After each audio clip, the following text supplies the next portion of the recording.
Got this question. What's the best way for experienced lifters to dip their toes into running? Top 3 pieces of advice I have for newbies or beginners. I like that.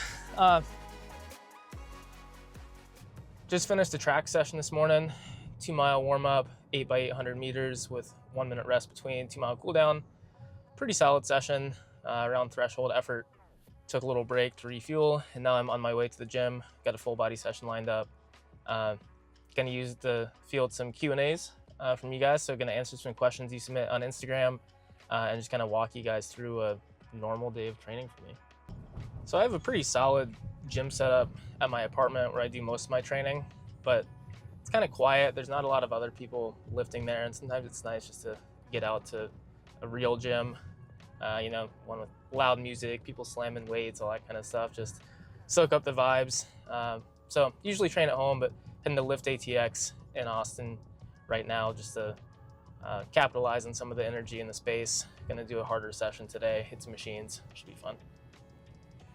So I've been doing full body lately. For a long time I did like a lower upper body split, but now as my running volume has gone up and I'm closer to like 70 miles a week, I've cut my gym days just to 3 days a week, just so I'm not spending as much time going to and from the gym, getting ready, all that stuff.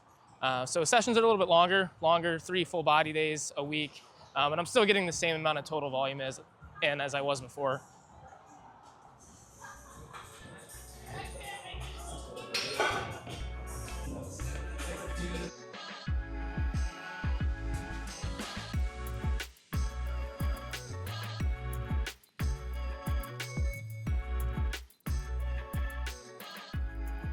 It's a long week for me, training-wise. Had some travel, a lot of steps walking around New York City. So my calves are pretty beat. So I'm actually gonna just do isos today, so some holds. I like isos anyway.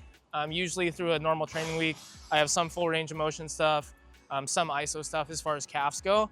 But if I'm especially fatigued or my calves are like a little bit sore or tired from running, I'll just hit isos. Can get a really good stimulus, especially for my Achilles, but it's easier to recover from and doesn't you know, make soreness or anything worse than it already is. So I'm gonna go a full 45 to 60 seconds each side, kind of mid-range, neutral ankle position. Again, this is not super heavy. This is probably around 50% total weight of what I'm gonna work up to today for like a max effort 5 to 10 second hold.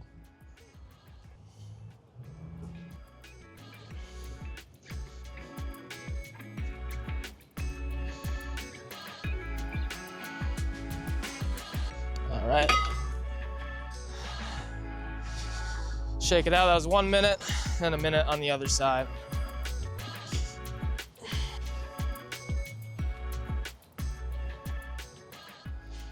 My first set, just a gentle warm up and the ramp up from there. And they'll basically cut down. I was 60 seconds and they go up in weight, hit 30 seconds, go up in weight for 10 to 15 seconds. Once 10 seconds is hard, I'm gonna hit that for 4 or 5 sets of 10 seconds or so. Lots of ways to do an ISO protocol. I don't think any of them are inherently better or worse than others. Just find something that's tough. The main idea with the ISO is you're getting more tension than you could with normal full range of motion training. But then as far as total working volume goes, I like about a minute of really heavy stimulus. So it's like 1 or 2 kind of ramp sets, a little longer duration, and then accumulate about a minute of really heavy work. I think they've become a little bit over-popularized in the injury rehab space, especially in the acute phase. I think a mistake that a lot of athletes make is they jump to isometrics as soon as something hurts. We've seen isos get popular in the rehab world in part of this kind of calm shit down, build shit up process of rehab, but you can't skip the calm it down phase. And I think a lot of times people, they'll kind of tweak something or they'll overuse something, they'll put too much stress on a tendon, for example. They wake up at sore and the first thing they go do is they add even more stress to something that is already overworked, without giving it a couple days to calm down and then reintroduce loading in the form of isometrics. So I think a lot of times people end up kind of picking the scab, so to speak, with this kind of stuff, and they just end up in this cycle of things hurting, where sometimes really you do just need to give it a couple of days off in that acute phase. And then if you still have some lingering issues or lingering pain, then you can start loading it again with isos. But you know, for me, from running, if I feel that my Achilles is a little bit overworked from a training session, my first thought is not, oh, I'm gonna go load it up with an ISO. It's, I'm gonna let this calm down for at least a day or two and then get back to some of those heavy ISOs again. So there's something to keep in mind.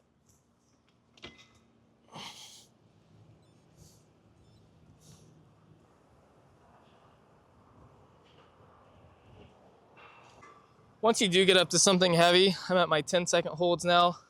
I'll just kind of shake it out a second, switch sides, and just go back and forth. It doesn't take a ton of rest generally on this compared to full range training. You can recover pretty quick.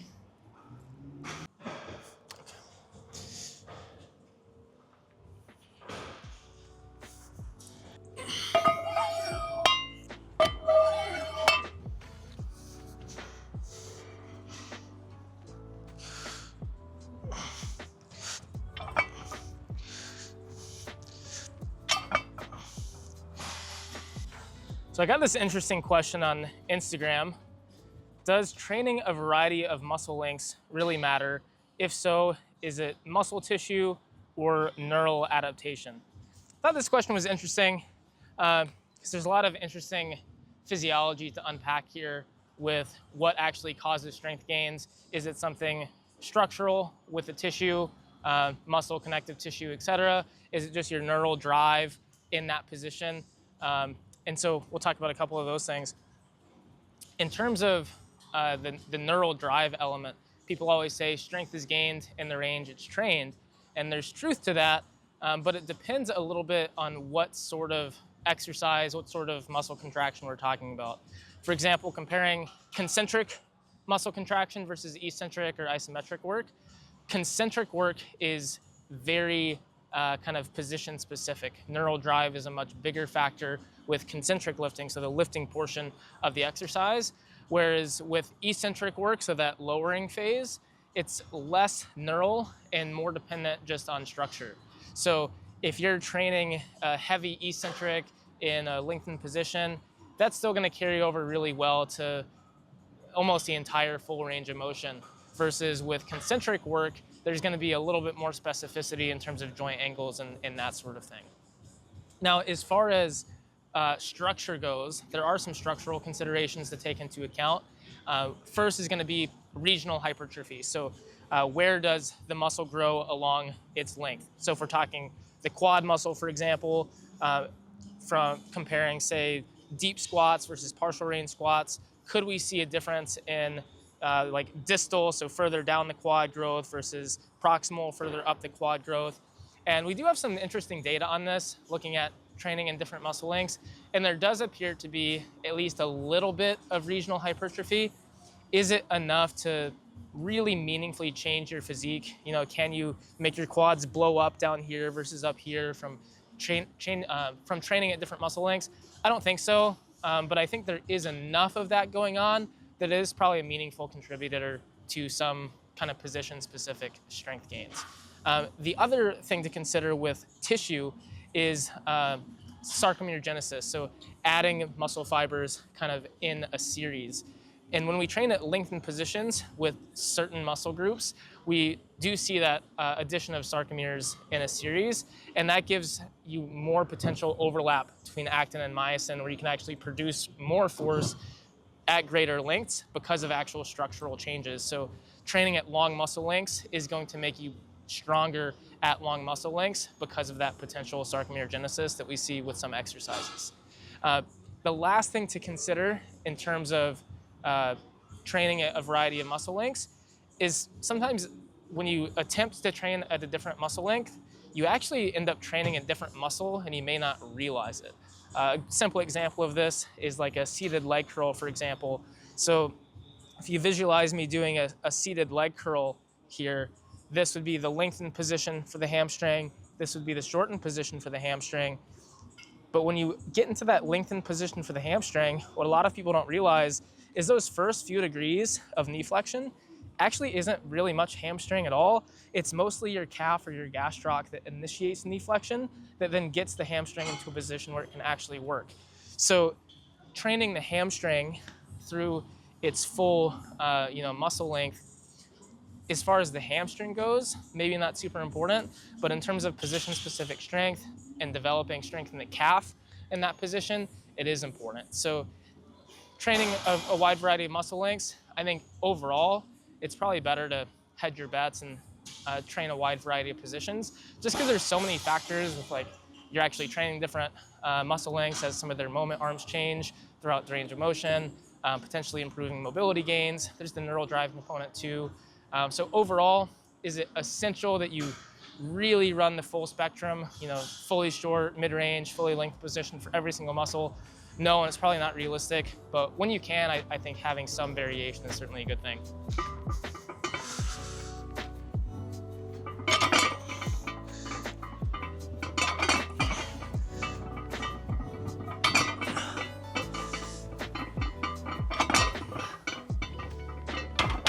Speaking of training at a range of muscle lengths, I'm doing box squats, kind of high box squats today. So not full range of motion for the quads. But when we look at the data on squat training for the quads, whether it's full squat or half squat, we see very similar growth in the quads from squats. What changes typically more is growth of the adductors and the glutes. So full depth squat, probably gonna be getting more out of my hip extensors, but even just going down to this depth, I'm still getting a really killer quad stimulus.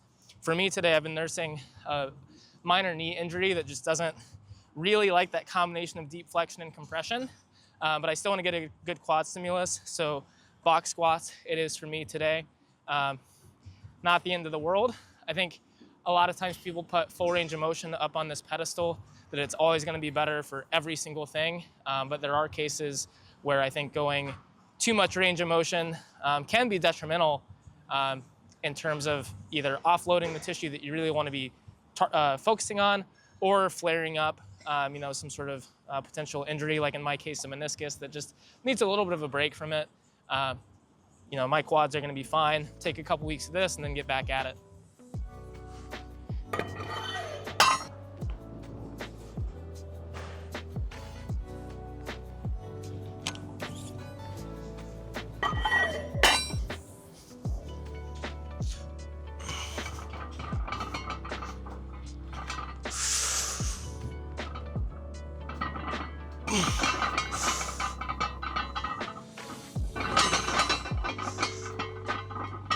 A lot of times when people are managing some sort of pain or injury, they wonder whether they should adjust their training volume, the weight on the bar, the range of motion.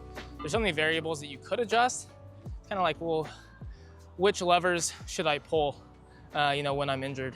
And I think the thing that I always come back to is what allows you to still train the hardest. And so for me right now, managing this little knee thing I have going on, if I do push beyond a certain depth, the pain is kind of exponential.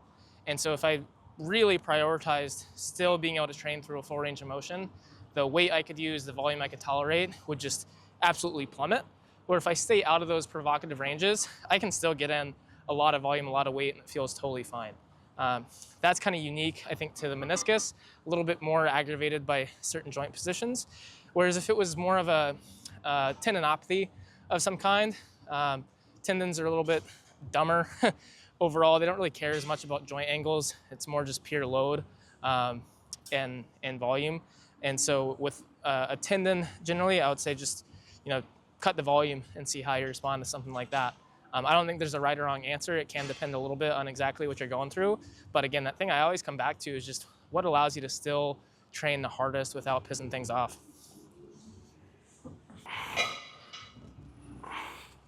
All right, another question from Instagram. How important is separating lifting and running sessions if time crunched?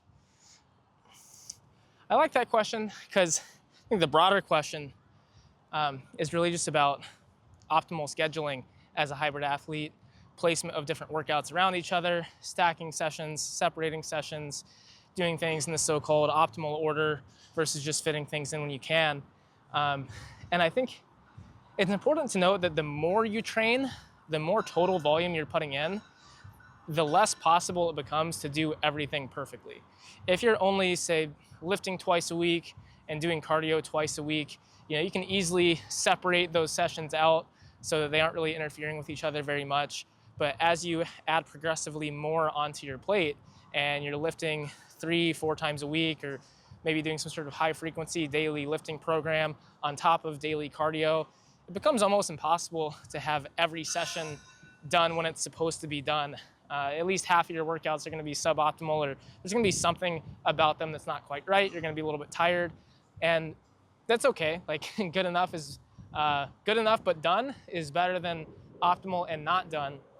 So as far as things just like separating sessions or stacking sessions together, I think it's one of the least important elements in a hybrid program. Obviously, I prefer to separate the sessions and refuel between them. I think my quality is a little bit higher that way. But there's downsides to it as well.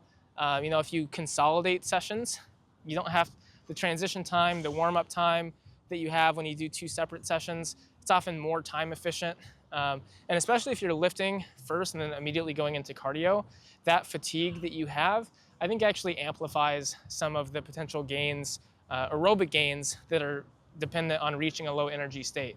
So if you go for, a 10-mile run as an endurance athlete, those first few miles are just getting blood flowing, lowering kind of cellular energy availability so that you can start making adaptations. But if you've just come off an hour in the gym, you're kind of there already when you started that run. So you might get similar benefit from 7 or 8 miles that someone else does running 10 fresh. So I do think stacking sessions works great. If you're really time crunched, you'll probably get even more stimulus out of a little bit less time. But if you have the time and the flexibility, you can probably tolerate more total training volume when you separate the stressors. This mirrors, I think, some of the research we have on just like endurance training in general when we look at like single versus double sessions, or how people divide their interval work across a week. So for example, with threshold work, for example, if you take 3 by 10 minutes in the morning and 3 by 10 minutes in the evening, that's 6 by 10 minutes total. If you compare that to one 6 by 10 minute session, the one 6 by 10 minute session is actually a little bit more demanding and is going to get you a little bit more return on investment. However, in the real world, when you separate those sessions out, you're probably not doing 3 by 10. You could probably do 4 by 10 in the morning, 4 by 10 in the evening for 8 by 10 total. So the magic of separating sessions, I think, is that it allows you to do more total work. But if you're not going to do more total work and you're like, nah, I'm just doing 6 by 10 anyway, I think you'll actually get more bang for your buck from consolidating that in a way that feels a little bit harder in the moment. So I'm doing full body 3 days a week right now. For me, a full body session has some sort of squat, hinge, push, pull, and some accessories. I'll hit some arms, additional delt work, some work for the hips, that kind of thing. Typically, I think people overcomplicate full body sessions. I like to just have 2 main workouts that I alternate between. So I have full body A, full body B, and just kind of flip back and forth between those 2. You can do A, B, C, have 3 different sessions in a week if you want. But I think 2 is usually just as good. I usually only give people 3 different full body sessions if they're the type of person who gets bored really easily and they want that variation throughout the week. But I love the simple alternation approach. Usually what I do with that alternating kind of A-B style full body split is I have like the squat is the main focus on one of the days, and the hinge is kind of secondary. And then on the B session, it'll flip. So that hinge takes the spotlight, the squat pattern is a little bit more secondary. And then I'll do something similar with my pushes and pulls. I'll have some sort of like horizontal push-pull that is the main focus on one, and then a vertical pull or push will be more secondary, and then I'll flip that in the B session. And so alternating between those 2, it allows me to really emphasize kind of every major pattern, direction, muscle group, what have you, at least once or twice in a week. And then I have some kind of secondary stimuli in there as well, just to kind of keep things rolling.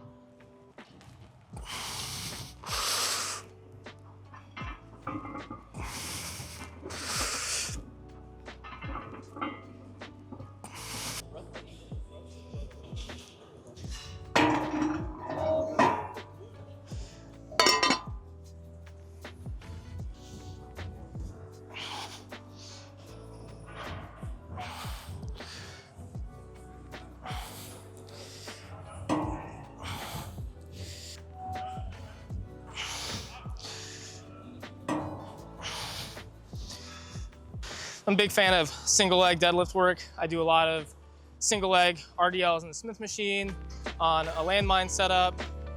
Didn't feel like digging around for a landmine setup today. Saw this T-bar row and thought, hey, we could probably use that for single leg deadlifts. And it's actually been a pretty nice setup. Some of them might not have enough range of motion, but this one is pretty solid. I'm really liking this a lot.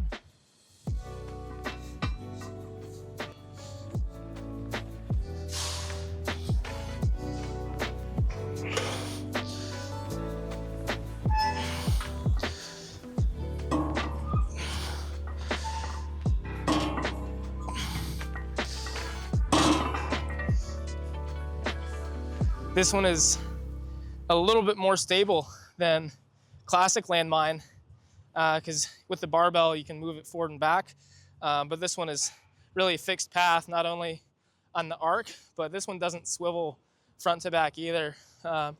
So really, really stable, like no real balance demand to it. It's pretty nice. On this exercise, sometimes I'll go kind of two-handed. I'll, strap up and then layer another hand on top or pull on the free end of the strap. And then other times I'll go just purely one-handed. They are a little bit different. When you just have the weight in one arm, you get more kind of rotational load. Your hip wants to pop out more. It's a little tougher on like glute med, muscles on the side of the hip. When you add that other hand on top, you lose some of that rotational torque. It's still really heavy, just pure hip extension, but you don't get quite as much into that lateral hip. I like both styles. Kind of depends on what the vibe is for me that day. If I'm feeling really fired up and want to make it an extra heavy main movement, I'll throw that other hand on top. Usually can get another plate on the bar.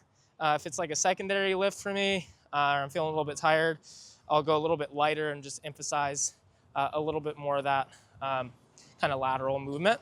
That's what I'm doing today.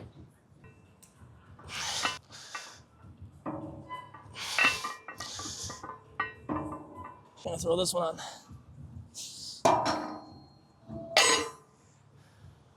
All right, this question from Instagram is, have I ever had back pain? Why and how did I manage it?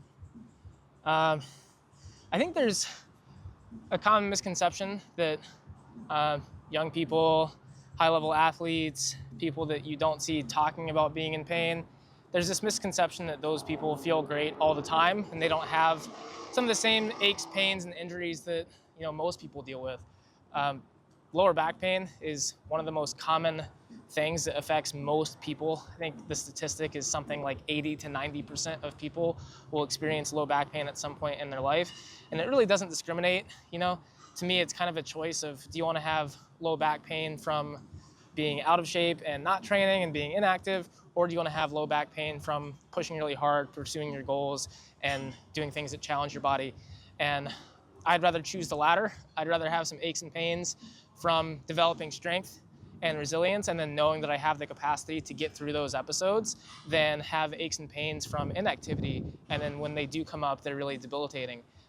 So for me, when those episodes do come up, if I have low back pain from a long travel day or whatever it is, I think the best guidelines, assuming there's no major red flags or signs of severe acute injury, if it's just kind of generalized, non-specific low back pain, the best advice, and this aligns with kind of position statements from a lot of different PT authorities, is just advice to stay active. Go for a walk a couple times throughout the day. Even if it is uncomfortable, just try to keep moving a little bit.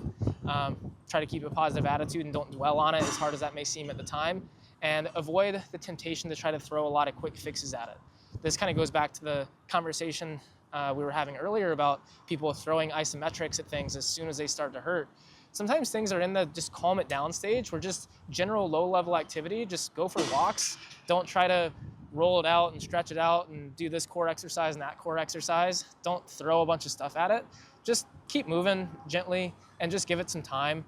Time is nature's best healer, and most of these episodes go away within a couple of days to a couple of weeks on their own, kind of regardless of what you do.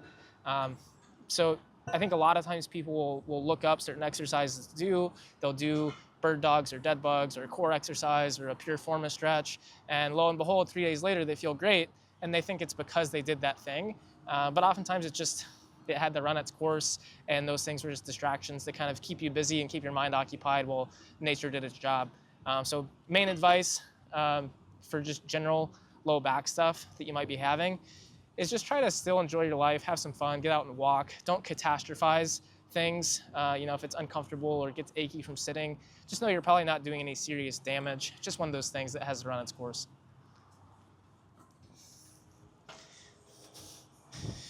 All right, let's rip. I don't know what this T-bar weighs, but 4 plates for one arm only is getting up there in PR territory. I've done like 4.5 plates with one arm before. See how this goes today.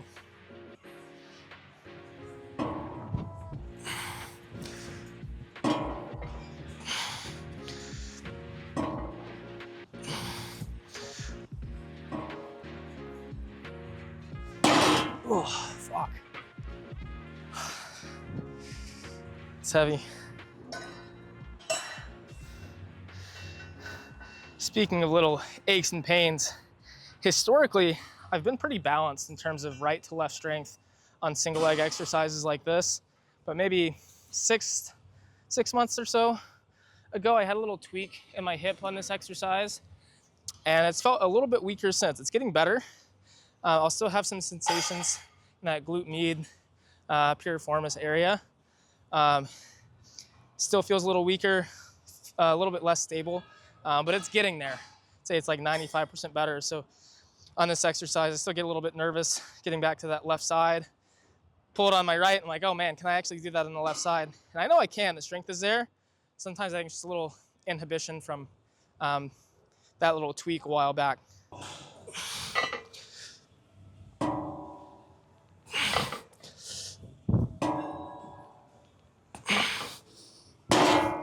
Oh, got it.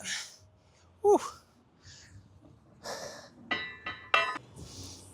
This machine is awful.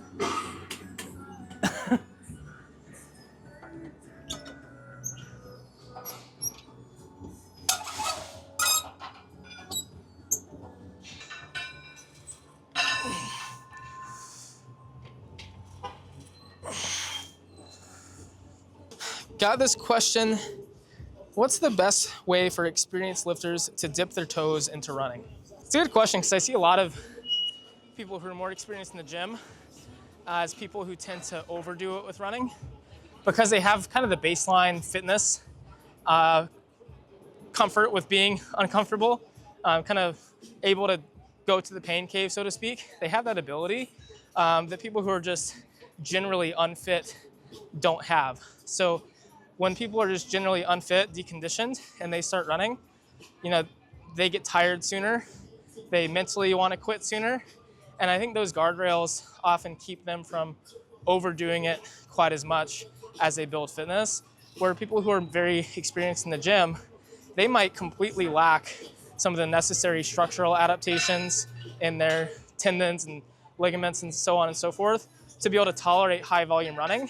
But mentally, like, I'm just gonna go run 5 miles. And so I've seen a lot of people do that and just blow up, give themselves a tendinopathy, get injured really fast.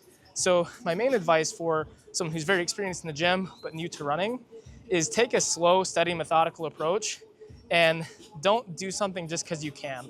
Just because you can doesn't mean you should. I prioritize higher frequency, lower volume, starting very small. Just try running a couple minutes a day or most days as part of like your warm up or cool down from the gym, and just build the habit and the consistency and build on top of that rather than chasing longer single duration runs. See a lot of lifters who just want to hit that 5K mark, 5 mile mark, whatever it is. They'll go out, do that one day, then they're sore for 3-4 days. They have to rest, and then they repeat that cycle, and they get into this kind of boom bust cycle of getting really sore, recovering, getting really sore and recovering, instead of finding kind of a higher frequency daily distance that they can build on more easily. So main advice, start slow, couple minutes at a time, something that you recover from within a day and can be ready to do it again.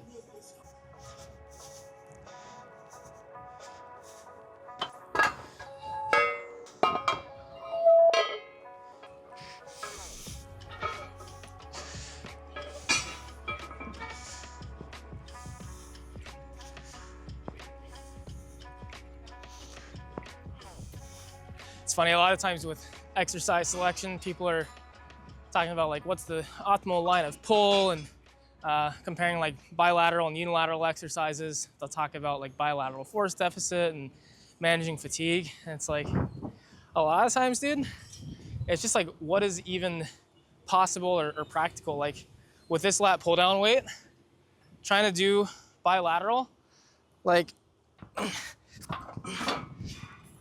I can barely budge that weight, like jumping my whole body weight into it. But then single arm, it's great. And so, you know, am I doing this, you know, to reduce systemic fatigue or take advantage of the bilateral force deficit or whatever? No, it's just, I can't do it the other way.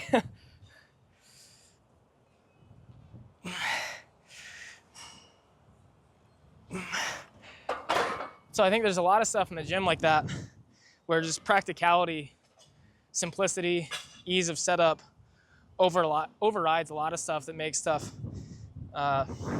hypothetically optimal or optimal on paper. Especially if you have limited time. You know, there's a lot of things you could do to set up an exercise a certain way that would make it a little bit better. But if it takes an extra couple of minutes, multiply that across, you know, 8 exercises I might be doing on a full body day. You know, I could be in the gym an extra half hour just trying to optimize this and optimize that. And there's a lot of other things I could do at that time. Do my cardio, do an extra couple sets, and I would rather do that.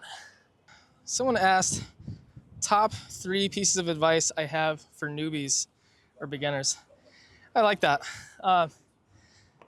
There's a lot of like misinformation out there, and there's a lot of people who overcomplicate fitness, you know, whether it's to try to sell you something or appear like an expert. But there's so much low-hanging fruit that you can pick as a beginner.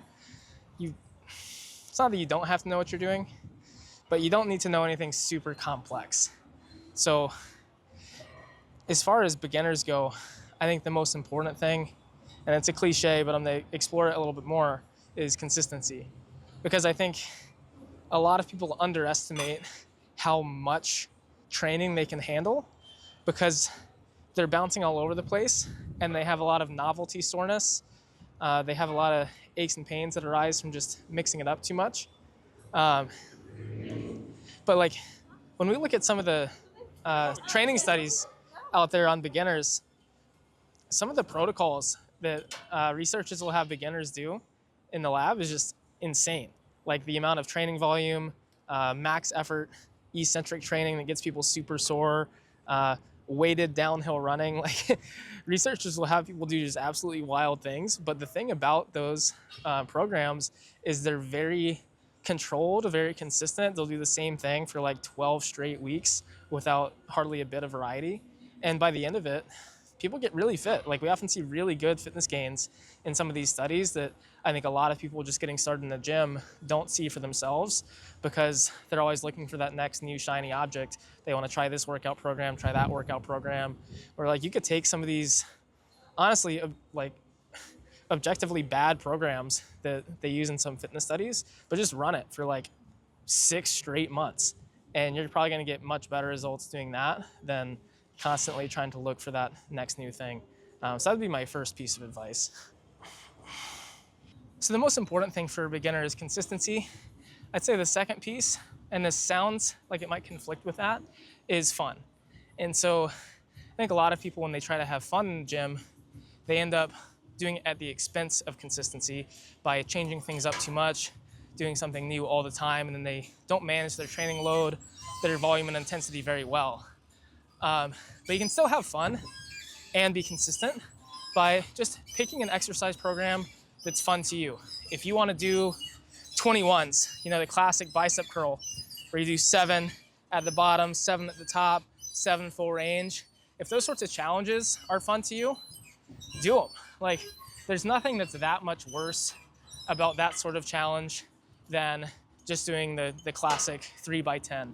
You can pick exercises, you can pick rep schemes, you can pick different challenges, all those sorts of things. That's totally fair game. But when you pick something, try to stay consistent with it long enough that you can kind of measure and see that progress over time. But don't let the idea of consistency or simplicity make you think that you can't do things that are fun or unique or different. The third piece of advice for beginners is try to do everything in your training, in your lifestyle, pretty good before you try to do any one thing great. I think a lot of people find specific areas, whether it's they see it talked about on a podcast or online, and they get obsessed and laser focused with optimizing their sleep. And they're all in on I gotta sleep 9 hours a night. And all the energy they put into that causes them to miss some low-hanging fruit with what they could be doing with their diet or their training, etc. Similarly, some people get really obsessed with nutrition, clean eating, dialing in their macros, tracking everything. They put so much energy into that that then they're having to wake up extra early and they miss out on sleep to do that. And like, the point is, you can't do everything perfectly, more than likely. And so there's gonna be trade-offs.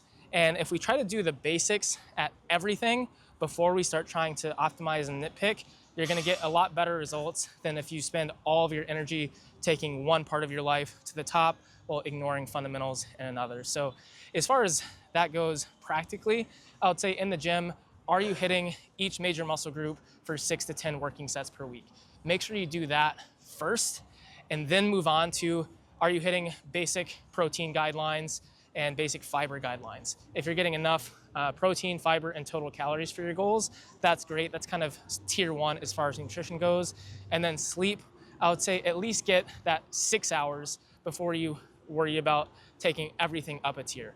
Once you're doing all of those 3 things, then you can start optimizing the gym a little bit more, optimizing diet a little bit more, optimizing sleep a little bit more, but avoid that trap where you get so obsessed with just one thing that you have major gaps or holes in another.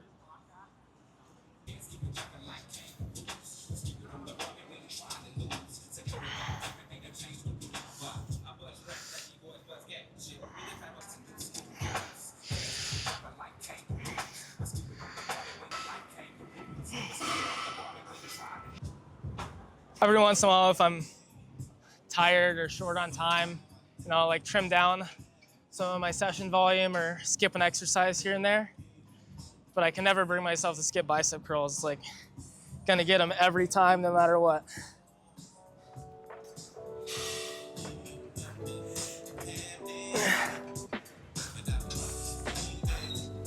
I like this overhead tricep extension variation quite a bit. It's kind of similar to one I showed in a recent video, weird exercises that work.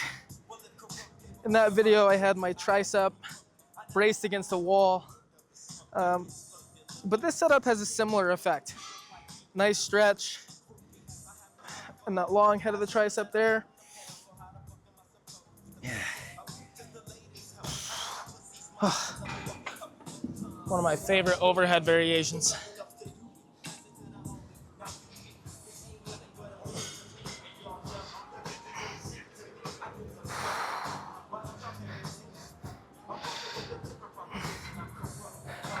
Now you could do this more, say, strict, where I don't move the upper arm as much, kind of like this.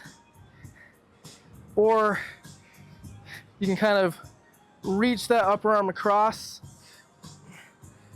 get a little more shoulder involvement. I think both are fine. But that deep stretch you get in the long head of the tricep, the teres, I think that feels really good. I just like working on my overhead mobility, so I like the slightly less strict kind of rolling variation. Whew.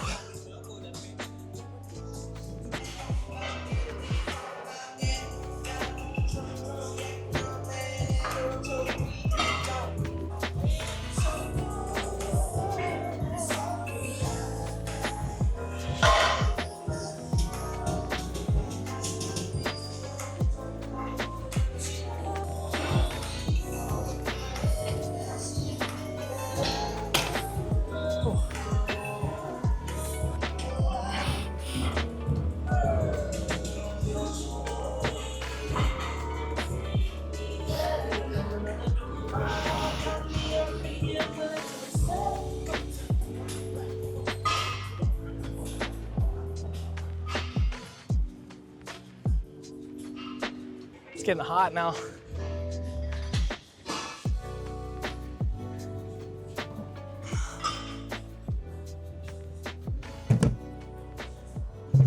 So the side plank hip dip is one of my favorite core exercises and favorite hip exercises.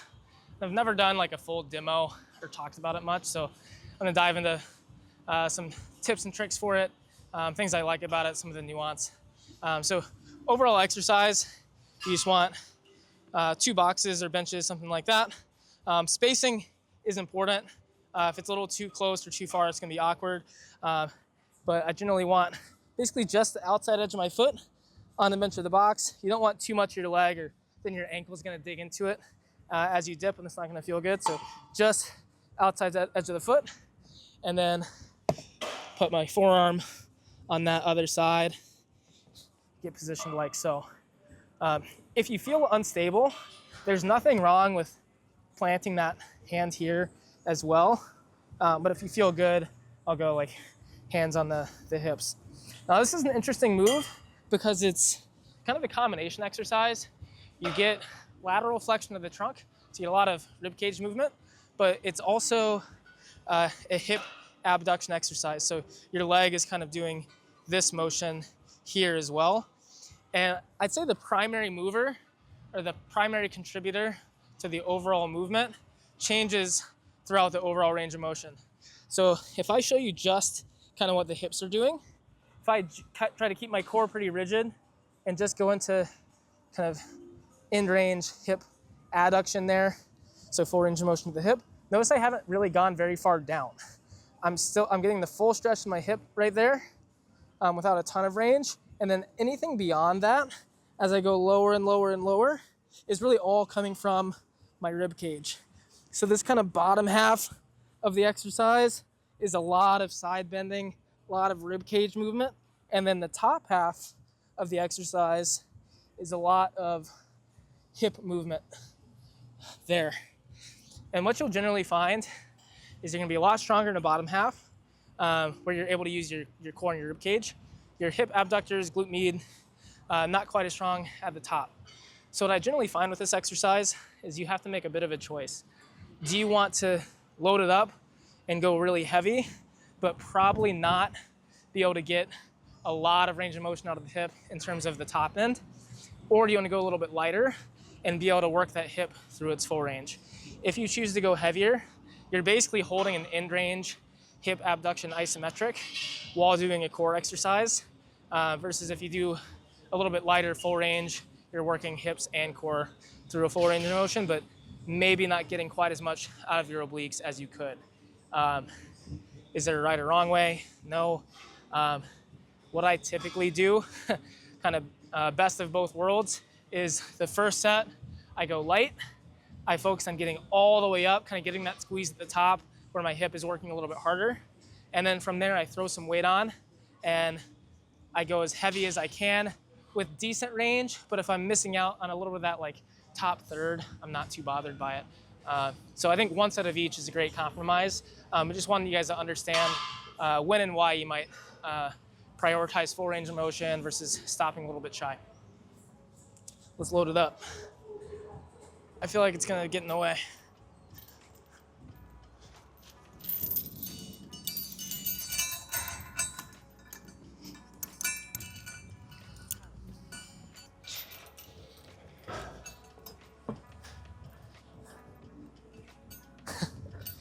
It has potential, but it would need to be way taller.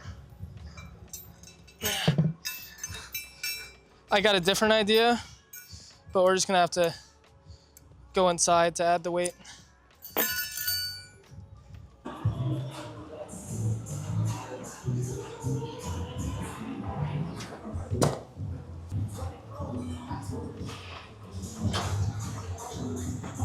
Oh, that's heavier than I thought. Split the difference.